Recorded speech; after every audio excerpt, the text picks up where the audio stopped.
और हिमालय के दक्षिण में स्थित है।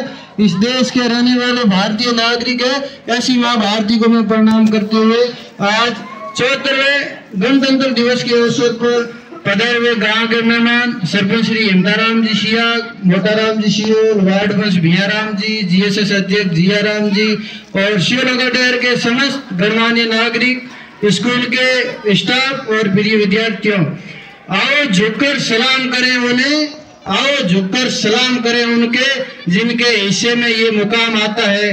किस कदर खुश नसीब है लोग वो जिनका खून देश के काम आता है। राष्ट्रकवि रामधारी सिंह दिनकर ने कहा था, भरा नहीं है जो भावों से, भरा नहीं है जो भावों से, बहती जिसमें रसधार नहीं, हृदय नहीं वो पत्थर है जिसमें स्वदेश का प्यार नहीं। दोस्तों, विदेश में जब हम जाते हैं तो हमारी आइडेंटिटी भारतीय है। हम लोग रोना रोते हैं कि भारत हमारे लिए क्या कर रहा है, लेकिन देश हमें देता है सब कुछ, हम भी तो कुछ देना सीखे।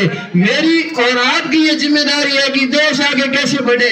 देश की ये जिम्मेदारी नहीं है कि हम आगे कैसे बढ़े, क्योंकि देश रहेगा तो हम रहेंगे। अंग्रेज यहाँ व्यापार करने के उद्देश्य से आए थे। मारवाड़ी में एक कहावत है, सांस लेवाने आवे और घड़ी धड़ियानी बन बैठे। इस तरह से अंग्रेज यहाँ व्यापार करने के उद्देश्य से आए थे, लेकिन फूट डालो और राज करो की नीति के तहत 200 वर्षों तक हमारे देश के ऊपर राज किया। सन 1857 में जब थोड़े लोग जागरूक होने लगे तो पहली बार लोगों को महसूस हुआ कि गुलामी की जिंदगी जीने से अच्छा है स्वाभिमान की जिंदगी जी जाए। सन 1857 से 1947 तक हमारे देश के 32 लाख लोगों ने बलिदान दिया था जब आज का दिन नसीब हुआ था। सन 1929 के भारतीय राष्ट्रीय कांग्रेस के रावी अधिवेशन में पंडित जवाहरलाल नेहरू ने यह घोषणा की थी कि प्रतिवर्ष 26 जनवरी को पूर्ण स्वराज्य दिवस मनाया जाएगा। इसलिए 15 अगस्त 1947 को जब भारत आजाद हुआ था, उसके 2 वर्ष 11 माह और 18 दिन के लंबे अंतराल के बाद 26 जनवरी 1950 को भारत का संविधान लागू हुआ था। आज भारत एक गणतंत्र राष्ट्र है। गणतंत्र का अर्थ है कि हमारे देश का जो सर्वोच्च नागरिक है राष्ट्रपति, वो किसी राजा का व्यक्ति नहीं होकर के हमारे बीच में से एक चुना जाता है। हर 5 साल बाद बदली होता है, इसलिए भारत एक गणतंत्र देश है। India is a Republic country. America के पूर्व राष्ट्रपति अब्राहम लिंकन ने बताया था कि डेमोक्रेसी, व्हाट इज डेमोक्रेसी, लोकतंत्र क्या है, to the people, for the people, by the people. मतलब भारत का जो संविधान है, भारत गणतंत्रात्मक देश है, लोकतंत्र है। मतलब यहाँ हर चीज जनता से शुरू होकर जनता पर ही खत्म होती है। लोकतंत्र जनता द्वारा बनाया गया, जनता को समर्पित और जनता के लिए एक ऐसी व्यवस्था है जिससे इस देश का सिस्टम चलाया जाता है। भारत आजाद हो गया, लेकिन जो हमारे देश के बड़े बड़े नेता थे, बुद्धिजीवी थे, स्वतंत्रता सेनानी थे, उनको एक जरूरत महसूस हुई कि इस देश को चलाया कैसे जाए। कोई भी व्यवस्था बनी है, उसको चलाने के लिए जो एक मसौदा तैयार किया गया, बहुत सारे देशों की अच्छी अच्छी व्यवस्थाओं का अध्ययन किया गया और उसके लंबे अरसे के बाद बहुत बड़े बड़े विद्वान, पंडित जवाहरलाल नेहरू, भीमराव अंबेडकर जैसे महान नेताओं ने इस देश को 26 जनवरी 1950 को संविधान सौंपा। आज इस संविधान की देन है कि हम जो मन में आए वो बोल सकते हैं, जहाँ भारत में घूमना घूम सकते हैं, जहाँ बैठना बैठ सकते हैं। भारत के संविधान ने हमें बहुत सारे अधिकार दिए, लेकिन भारत के लोगों की ये कमी है कि वो सिर्फ अपना अधिकार समझते हैं, जहाँ पर हमारे कर्तव्य की बात आते हैं हम भूल जाते हैं। मैं खड़ा हूँ, मैं यही थूक दूंगा, मैं खड़ा हूँ, मैं यही नशा करना शुरू कर दूंगा, मैं यही खड़ा हूँ, किसी को गाली गलौज कर दूंगा, कोई अच्छा काम कर रहा है मैं उसको डाउन कर दूंगा। तो इस देश तभी आगे बढ़ सकता है जब हम अपने अधिकारों के साथ साथ अपने कर्तव्यों के प्रति जागरूक होंगे। डॉक्टर बाबा साहब भीमराव अंबेडकर ने कहा था कि शिक्षा शेरनी का दूध है। मतलब जिसने शेरनी का दूध पी लिया उससे बलशाली कौन हो सकता है। इसलिए गांव से समस्त मेहमान और गणमान्य नागरिक, विद्यार्थियों के पेरेंट्स पधारे, मैं सभी से निवेदन करूंगा, चाहे आप एक टाइम कम रोटी खा लो, लेकिन अपनी औलाद को पढ़ाई जरूर करो, क्योंकि शिक्षा से बढ़कर कुछ नहीं है। आप चाहे कपड़े गंदे पहन लो, चाहे और कोई प्रोग्राम करो या मत करो, लेकिन अपनी औलाद को शिक्षा जरूर दिलाओ। अगर वो एक शिक्षित नागरिक बन गया तो दुनिया की कोई ताकत आपके परिवार को आगे बढ़ने से नहीं रोक सकती। लेकिन अगर अभी हमारे गांव का जो आदमी मजदूरी करता है उसकी 25 साल की उम्र, और जो शिक्षा से या बिजनेस कर रहा है, अच्छे पोस्ट पर है या अच्छा काम कर रहा है, शारीरिक मेहनत नहीं कर रहा है, बुद्धि से पैसे कमा रहा है, वो 60 साल का व्यक्ति का उम्र बराबर है। क्योंकि हमारे को क्या करता है कि मैं 20 साल का हो गया, अब अपने बच्चे को मजदूरी करवा देता हूँ, अपने बच्चों को मजदूरी पे भेज देता हूँ, वो पैसा कमा के लाएगा। लेकिन वो कब तक पैसा कमा के लाएगा? 20 साल में शुरू करेगा, 40 साल में खत्म हो जाएगा, उसका शरीर ही साथ नहीं देगा, कब तक वो पैसा कमाएगा? इसलिए फौरी इलाज करने के बजाय ठोस उपाय करना चाहिए। अगर आप शिक्षा के अंदर 1 रुपया इन्वेस्ट करोगे, वो आपको लौट के 10 गुना वापस मिलेगा, और एक व्यक्ति शिक्षित होगा, वो पूरे समाज, पूरे देश और पूरे गांव को अच्छी दिशा और अच्छी दशा दिखाएगा। इसलिए जो भी शिक्षकगण हैं उनसे मेरा निवेदन रहेगा कि विद्यार्थी को भेंट चाल के बजाय उसका इंटरेस्ट पता करे। अगर कोई विद्यार्थी खेलने में अच्छा है, वो क्रिकेट खेलना जानता है, फुटबॉल खेलना जानता है, और मैं उसको शिक्षक बनाना चाहता हूँ, वो जिंदगी में कभी सफल नहीं हो सकता। इसीलिए विद्यार्थी की रुचि किसमें है, अगर वो आपने पता लगा लिया तो उसको सफल होने से कोई नहीं रोक सकता। कोई विद्यार्थी संगीतकार बनना चाहता है, मैं उसको डॉक्टर बनाना चाहता हूँ, ना वो संगीतकार बनेगा ना डॉक्टर बनेगा, दोनों तरफ से दुविधा में दोनों गए, माया मिली राम वाली कहानी हो जाएगी। इसीलिए जिस विद्यार्थी की आपने रुचि पता लगा ली, वो सफल होने से कोई जरूरी नहीं है कि हर व्यक्ति सरकारी सेवा में चयन हो सकता है। 100 विद्यार्थी पढ़ते हैं, 1 विद्यार्थी सरकारी सेवा में जा सकता है। गवर्नमेंट के पास इतनी सीमा है। आप अपना धंधा कीजिए, बिजनेस कीजिए, आप अपनी दुकान लगाइए, आप इलेक्ट्रिसिटी का काम कीजिए, आप प्लम्बर का काम कीजिए, आप कलाकारी कीजिए, पेंटर बनिए, खिलाड़ी बनिए, संगीतकार बनिए। ये जरूरी नहीं है कि जो सीमा पर बंदूक लेके खड़ा है वही देश सेवा कर रहा है। भारत का हर नागरिक जो एक तिनका योगदान दे रहा, हर आदमी देशभक्त है। चाहे वो खेत में काम करता मजदूर हो, चाहे वो गाड़ी चलाता ड्राइवर हो, चाहे वो हवाई जहाज उड़ाता पायलट हो, या फिर स्कूल में पढ़ाता शिक्षक हो, डॉक्टर हो, इंजीनियर हो, नेता हो, जनप्रतिनिधि हो। हर व्यक्ति से मिलकर देश बनता है। देश किसी एक व्यक्ति की जागीर नहीं हो सकता। देश को आगे बढ़ाने की हमारी जिम्मेदारी है। दूसरी चीजें, आजकल मोबाइल फोन, सोशल मीडिया, सारे दिन बच्चे यहाँ से चले जाएंगे बाहर में, जयपुर कमरा ले लिया, 2 किताब रख लिया और मोबाइल में वो पढ़ रहा है।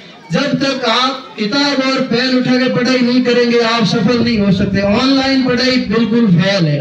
आप ये वीडियो देखेंगे यूट्यूब पे, 1 घंटे बाद भूल जाएंगे मैंने क्या पढ़ा है, नया वीडियो देखेंगे फिर भूल जाएंगे। जब तक आप पेंसिल किताब उठा के लिखेंगे नहीं, ढंग से पढ़ाई नहीं करेंगे, बार बार रिवीजन नहीं करेंगे, तब तक सरकार को कोस करेंगे बेरोजगारी बहुत है। जब मैं पढ़ाई नहीं कर रहा हूँ तो मेरे लिए तो बेरोजगारी है। आप लगातार 1 साल अपने समाज परिवार से कट करके सिर्फ किताबों से मित्रता कर लीजिए। दुनिया की कोई ताकत आपको सरकारी सेवा में जाने से नहीं रोक सकती है। आप किसी भी वेबसाइट को उठा के देख लीजिए, ऐसे डिपार्टमेंट है जिनको काबिल बंदे मिल ही नहीं रहे। मतलब हमारे अंदर काबिलियत ही नहीं है, और मैं बोल रहा हूँ बेरोजगारी है। हर आदमी शिक्षक नहीं बन सकता। आप डॉक्टर की तैयारी कीजिए, आप इंजीनियर बनिए, आप पुलिस में जाइए, आप कलाकार बनिए, पेंटर, हर फील्ड खुला हुआ है। लेकिन एक ही अगर लकीर की पकड़ के रहेंगे कि भाई मैं तो रीट ही पास करना है, मैं तो 3rd ग्रेड ही बनना है, तो उसमें तो लिमिटेड पोस्ट है। और उसके बाद आजकल हर व्यक्ति मेहनत नहीं करना चाहता। भारत में क्या है कि भगत सिंह तो पैदा होना चाहिए, लेकिन मेरे घर में नहीं, पड़ोसी के घर में पैदा होना चाहिए। ये सोच है हमारे देश की।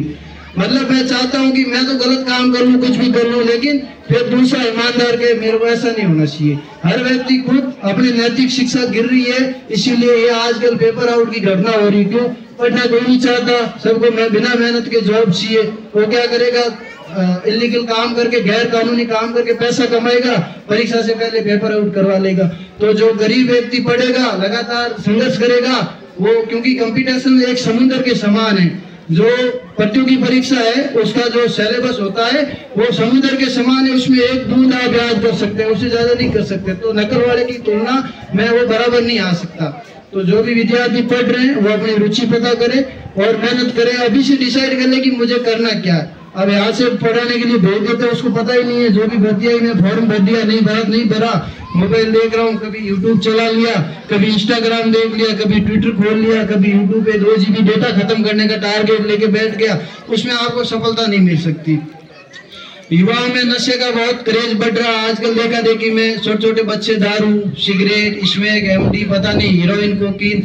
नशा एक बहुत सुलभ चीज है। आपको हर 200 मीटर पे भारत में नशा मिल जाएगा, चाहे स्कूल हो या नहीं हो, दारू का ठेका और नशे की दुकान जरूर मिलेगी।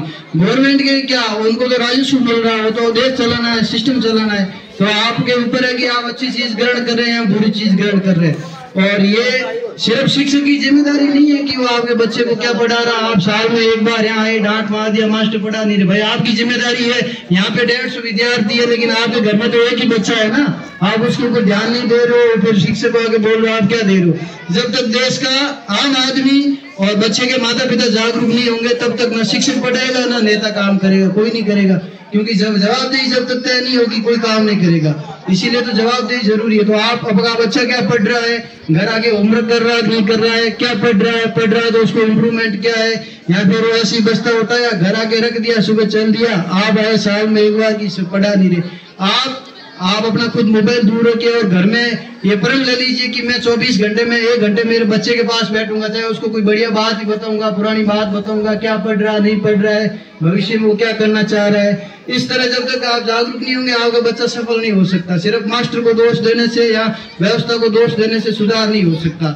ऐसे तो अगर हमारे जो स्वतंत्रता सेनानी थे वो सोच लेते कि अंग्रेज बहुत मजबूत है, वो देश से जा ही नहीं सकते, तो भारत आजाद ही नहीं होता। लेकिन अब कितने गुमनाम 32 लाख लोगों ने, एक एक व्यक्ति ने जब बलिदान दिया, तब हमें आज का दिन देखने को मिला, जब हम तिरंगे झंडे के नीचे खड़े होकर के, और इतनी कुछ भी बोलना चाहे बोल सकता है। पिछले 75 साल में जब भारत आजाद हुआ था, मात्र 10% लोग शिक्षित थे, लेकिन आज सन 2023 में 80% से ज्यादा शिक्षित है भारत में। इसरो रॉकेट लॉन्च कर रहा है, जियो 5G सर्विस लॉन्च कर रहा है, हर व्यक्ति के मोबाइल पे जीरे के भाव आ रहे हैं, ऐप आ रहे हैं, हर व्यक्ति के पास मोबाइल है, कहाँ क्या हो रहा है न्यूज सुन रहा है, टीवी की जरूरत खत्म हो गई। तो देश उत्तरोत्तर प्रगति कर रहा है। उसमें हम जब तक कदम से कदम मिला के नहीं चलेंगे, ढांचा नहीं बदलेंगे, तब तक हम दुनिया के साथ कदम से कदम। आज समय विज्ञान, तकनीकी और अंग्रेजी का है। ज्यादा से ज्यादा अपने विद्यार्थियों को साइंस, टेक्नोलॉजी और मैथमेटिक्स की एजुकेशन दिलाए, उसी से वो दुनिया के साथ मुकाबला कर सकता है। अगर हमारा विद्यार्थी कमजोर है, उसको ट्यूशन पढ़ाइए। आप शिक्षा के ऊपर जितना ज्यादा पैसा खर्च करेंगे, आपका परिवार उतना ही सफल होगा और उतना ही वो शिक्षा लौटा के 10 गुना आपको देगी। अतः लास्ट में मैं समस्त स्कूल के प्रबंधन और सबसे इन्होंने मान सम्मान दिया, बोलने का अवसर दिया। धन्यवाद। समय की नजर को देखते हुए यही अपनी वाणी को विराम देता हूँ। जय हिंद, जय भारत।